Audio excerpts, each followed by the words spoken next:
nosotros mi querido Jesús Pérez Gaona, que se encuentra con nosotros, ya lo vemos, otra vez con un bello escenario. Gracias, Jonathan. Qué gusto verte, ¿cómo estás? Muy bien, trabajando y con muchas opiniones sobre lo que acabas de decir, pero ahora vamos a hablar sobre Carlos Slim, tu empresario favorito, Jonathan. Él dice que no es el empresario favorito de la 4T, así que yo le creo al ingeniero Slim. Al ingeniero Slim. Bueno, pues iniciamos rápido sobre un resumen de lo que ocurrió en las instalaciones de Imbursa. Ocurrió algo que han dicho que es atípico, pero en realidad ha ocurrido por lo menos en 2 ocasiones anteriores durante este sexenio, y en anteriores, hasta donde tengo registro, ocurrió también con Peña y antes con Calderón, que es dar una conferencia de prensa, Carlos Slim, para emitir su opinión. Lo atípico en esta situación fue que duró casi 4 horas. 4 horas en donde le preguntaron prácticamente qué libros leía, qué opinaba del futuro, qué últimas películas habían leído, y entre otras cosas le preguntaron sobre cuestiones en materia energética, en materia laboral, desde luego del cambio de régimen con Andrés Manuel, y selectivamente se escogieron algunas expresiones, pero algo de lo más importante quedó sepultado en los reportes de la prensa. Me gustaría iniciar con el final, Jonathan, contándote que para mí Carlos Slim, a diferencia de lo que ha dicho mucho de la prensa tradicional y de la opinión y los columnistas, Slim no se desmarca de la 4T, pero sí hace un Ricardo Salinas Pliego elegante. ¿Qué quiero decir con esto? Que marca su posición de diferencia con cuestiones torales claves para la 4T, como lo son que los que tienen más paguen más y que los que deben paguen sus impuestos.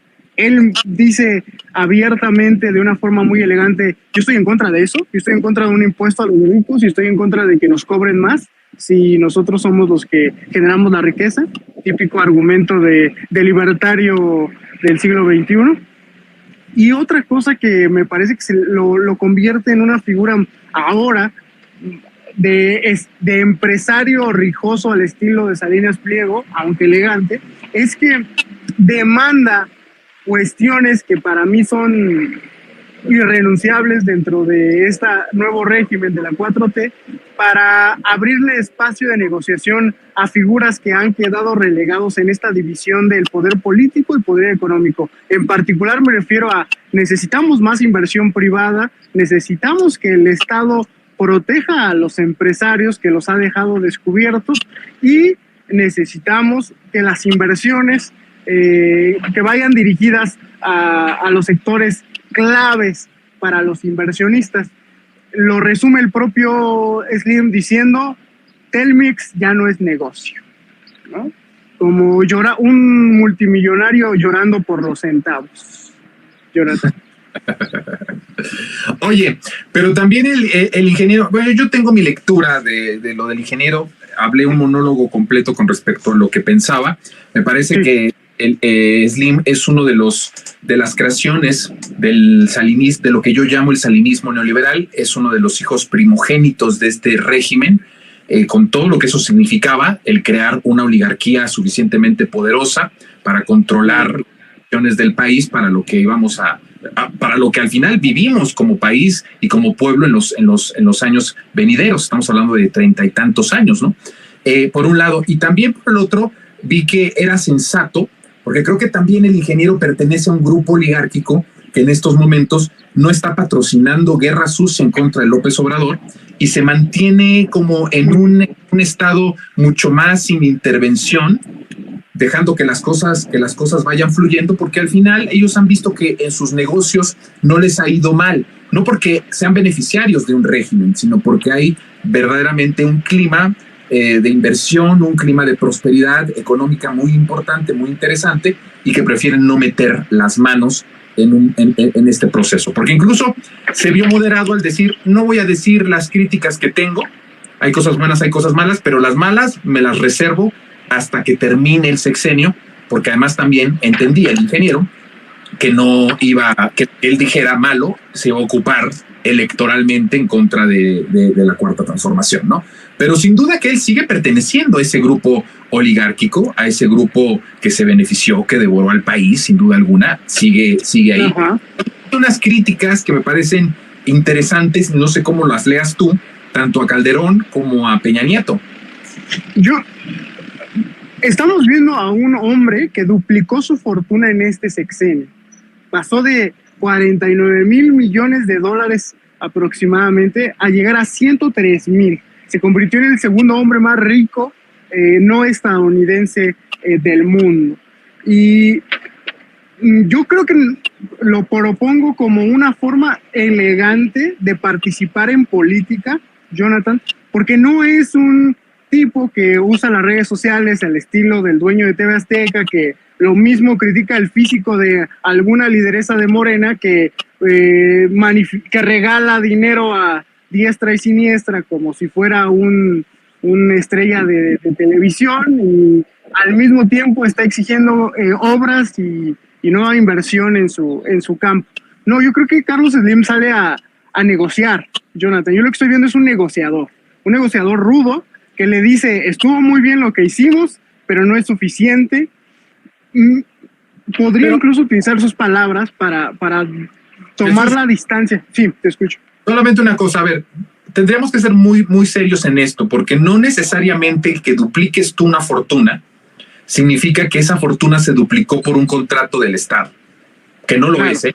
O sea, cuando hablamos de que se duplicó la fortuna de un empresario mexicano, estamos hablando de que tiene negocios en el mundo, en muchas partes del mundo, y esto va acrecentando su fortuna, pero no significa que porque se puede malinterpretar que lo que ganó el ingeniero, porque tú hablas de que se duplicó, no tenía yo esa cifra de que duplicó, y se podría pensar que se duplicó por un contrato o por varios contratos que el gobierno le dio. O por corrupción, sí, claro. Y le dio contratos, pero no de ese tamaño para duplicar su fortuna. O sea, él es un empresario que sale de compras mundialmente, que tiene un montón de inversiones en un montón de lados, hasta editorialmente hablando. Tiene inversión en New York Times, por ejemplo. Solo lo pongo como un ejemplo de que diversifica mucho su inversión o sus negocios a nivel internacional. Hoy mismo en Argentina tenía muchos intereses, ¿no? De que ganara Milei para hacer varios negocios que tiene entre manos allá en Argentina. Es decir, en ese sentido es donde yo hablo que no es una persona que haya incrementado su fortuna de la 4T, como sí lo hizo en el neoliberalismo, en el salinismo, de no ser nada en la lista de Forbes después de el sexenio de Carlos Salinas de Gortari, aparece ya dentro de los más ricos del país y después ya se va posicionando como de los más ricos del mundo. A eso es lo que hablo como diferencia de que pertenece a un grupo oligárquico que se benefició de ese sistema. Ahora juega un papel distinto. Tú dices negociador, sí que está negociando. ¿Qué es lo que piensas tú que está pidiendo el ingeniero? Que el próximo gobierno, que él sabe que será de la 4T, no lo contemple con sus prioridades, con su agenda y con sus inversiones. Por eso te decía que se puede traducir en lo hicimos bien este sexenio, pero no es suficiente. Es el resumen del balance que hace de su trabajo, particularmente en México y con esta administración. Te pongo dos casos. Él es un gran financiador, como un empresario que sabe la jugada, es un gran financiador de ambos bandos. Tiene candidatos en Morena, como lo son ahorita el candidato a la Miguel Hidalgo, Miguel Torruco, hijo del secretario de Turismo, Miguel Torruco. También estuvo detrás de la campaña de Omar García Harfuch a la Ciudad de México, y es muy conocido la buena relación que tiene Carlos Slim, o por lo menos que llevó, con Claudia Sheinbaum durante el paso de ella en la jefatura del gobierno. Pero eso no quita que él quiera negociar, que sus inversiones crezcan, lo cual a mí me parece peligroso en la forma en la que lo hace, porque es una forma de demostrarnos, de quitarse la máscara que se había un poco gracias al presidente López Obrador, se había puesto en este sexenio de que soy un empresario, pero soy un empresario de los buenos, soy de los que están aquí. No lo descuidemos, no nos dejemos ir por el brillo de sus, entre comillas, buenas acciones e inversiones, porque ahora yo creo que él duplica la apuesta para el nuevo sexenio para que se le tome en consideración su proyecto económico. Si algo podría caracterizar este sexenio es una profundización entre separar el poder económico del poder político, y él, por más que quiera parecer otra cosa, él es un oligarca. Claro. Que durante mucho tiempo se benefició de esa unión, de ese matrimonio entre poder político y poder económico. Ahora, para llegar al punto también que quería plantear Jonathan, estas 4 horas en las que nos ofrece su visión del sexenio y lo que podría ocurrir en el próximo, también es un guiño, por eso me parece peligroso, es un guiño a la oposición, porque sabe que no tiene oportunidad y sin embargo les abre, ¿no?, la puerta con esta reconocimiento de una persona de primera fuente, que es él, que lo resuelve, de la línea 12 como un accidente, una tragedia que ocurrió gracias a el mantenimiento. Me parece que le abre una jugada peligrosa a Santiago Taboada, a toda esa gente que ahorita está promoviendo esa campaña en contra de Morena, la 4T y Clara Brugada en la Ciudad de México. Por un lado, ¿no?, le abre la jugada a la oposición por ahí, y por el otro, como tú bien lo recalcaste hace unos momentos, le da unos zapes a Felipe Calderón y a Enrique Peña Nieto por el manejo de Cantarell y particularmente de Pemex en momentos precisamente donde calificadoras le bajan la calificación crediticia a Pemex por la gran deuda que todavía tiene. Una deuda, por favor, espectador de Sin Censura, yo sé que son críticos, que no apareció en 2018, una deuda que se fue acumulando durante décadas y que desde luego no se subsana con un sexenio de aportaciones y de colocarla como una empresa estratégica y no tener la intención de privatizarla. Creo que por ahí también manda el mensaje al próximo sexenio de que invertir en Pemex y de que controlar el gasto en beneficio de los energéticos nacionales y la soberanía podría tener su respaldo. No nos casemos rápidamente con la idea del empresario bueno, pero me parece que manda esa señal, Jonathan, me parece muy poderosa e importante. Y creo que es bien importante eso, porque hemos dicho acá en este espacio durante varias semanas atrás, y de hecho mucho antes de que saliera la conferencia del ingeniero, y decíamos, no usted crea que la oligarquía se sube al tren de la 4T porque milite en el proyecto de nación o porque verdaderamente crea que primero son los pobres. No, claro. Ninguno de los oligarcas puede pensar esto, ni ninguno de los oligarcas tiene ese sentir social. Y entonces también con esto lo que decíamos es, tampoco se vaya usted con la idea de que Carlos Slim es un buen empresario o es una persona que ya milita con nosotros o que está del lado de nosotros. Eso más bien ha sido una relación que sí existe, personal, entre López Obrador y Carlos Slim. Hay un respeto y un aprecio personal, pero eso no significa que haya un aprecio en el proyecto de nación que ambos representan y que además son totalmente extremos, como tú bien lo dices.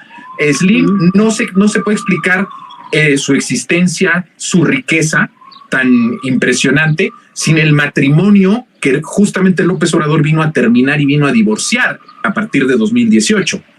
De tal forma que eso es toral para que Carlos Slim nunca milite en la transformación y para que un oligarca nunca milite en un proceso como el que estamos viviendo a partir de 2018. Entonces eso creo que es importantísimo esto que estás mencionando, que no nos vayamos con la finta y de que haces una propuesta interesante.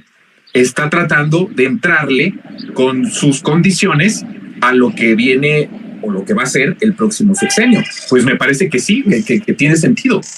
Si por un lado, por eso la metáfora de que Carlos Slim hizo un Ricardo Salinas Pliego más elegante, si por un lado está diciéndole al nuevo sexenio, yo no fui el favorito de pero dupliqué mi fortuna, hicimos las cosas no como me gustaron, pero se hicieron bien, podemos hacerlas mejor. Por un lado está diciendo eso, pero por el otro, recordemos que él, su gente y muchos de los inversionistas que lo rodean no están muy contentos, que digamos, por el aumento al salario mínimo. Esta oligarquía fue la que bloqueó los aumentos a los salarios mínimos y les pasó al costo. Bloquearon durante décadas el aumento al salario mínimo y les pasó al costo que en los meses de octubre, noviembre y diciembre, en enero bajó la tensión por las vacaciones. Fue este sector, el sector muy cercano a Carlos Slim, el que detuvo la discusión de las 40 horas laborales, que prácticamente se congeló en San Lázaro, en la Cámara de Diputados, promovido por la 4T, por Morena, y que se topó con pared con estos oligarcas. No quiero decir con ello que no pueda haber una opción más adelante para que estas iniciativas salgan, pero es contra este tipo de personas con las que se está enfrentando precisamente el legislador, el senador, cuando hay medidas a favor del trabajador, a favor de las pensiones del trabajador, guiño, guiño, a favor de muchas iniciativas laborales. Contra quién se topan, no es con un sonriente Carlos Slim, ¿no? Es con un furioso Carlos Slim. Eso, que me gusta mucho esa forma de retratar al furioso Carlos Slim. Y por todas estas propuestas, y que nos hayas dicho ahora que han sido sus cabilderos o sus grupos de poder los que presionaron de tal forma que pararon la iniciativa y siquiera la discusión, ¿no? La discusión de las 40 horas laborales. Sí, porque, y fíjate que empata muy bien a lo que hemos dicho aquí en este espacio. Cada derecho recuperado de lo que nos quitó ese proyecto, ese régimen, cada derecho recuperado o nuevo para nosotros es proporcional a un daño directo a ellos, y van a reaccionar todo lo que tienen para poder parar todos estos derechos, ya sea en recuperación de esos derechos o nuevos derechos que se crean a favor de las clases populares o las clases trabajadoras. Como sea, lo que vemos es una lucha intensa de la disputa por el país y por la disputa de las decisiones más importantes del país, y que es importante que sepamos que la oligarquía pesa, y pesa muchísimo, Jesús. Por eso es un proceso de lucha cotidiana, de todo el tiempo y de resistencia, para lograr volver a recuperar derechos y para poder poner en cintura a esa oligarquía que nunca va a militar con nosotros, que nunca va a estar del lado de nosotros y que siempre va a tener dos caras de la moneda para operar a favor o en contra, no de un proyecto, sino de su proyecto, de sus intereses, ¿no? Algo rápido para terminar, Jesús. Yo resaltaría la relación que tuvo el presidente, contraria a lo que se vaticinaba en 2018 en los sectores más rancios de la crítica y, entre comillas, inteligencia, de una relación ríspida, de una relación, de una enemistad entre el presidente y los empresarios. Yo creo que supo muy bien trabar relación con este tipo de oligarcas el presidente López Obrador, una lección de cómo se deben llevar negocios y un país, y una lección de que no debemos caer en esas campañas de desprestigio e idiotización que nos aseguran que la izquierda no se lleva bien con los empresarios y que la izquierda no sabe hacer negocios con los empresarios, o que los empresarios no pueden hacer negocios con gobiernos de izquierda. Yo dejaría eso para los espectadores. Muy bien, pues Jesús, te mando un fuerte abrazo, nos estamos viendo la próxima semana. Síganos en nuestras redes sociales, @JPérezGaona en Twitter y en Facebook. Estás en el Twitter, ahí está apareciendo también de todas formas en pantalla tu X. Muchas gracias, Jonathan. Gracias, querido Jesús. Abrazote.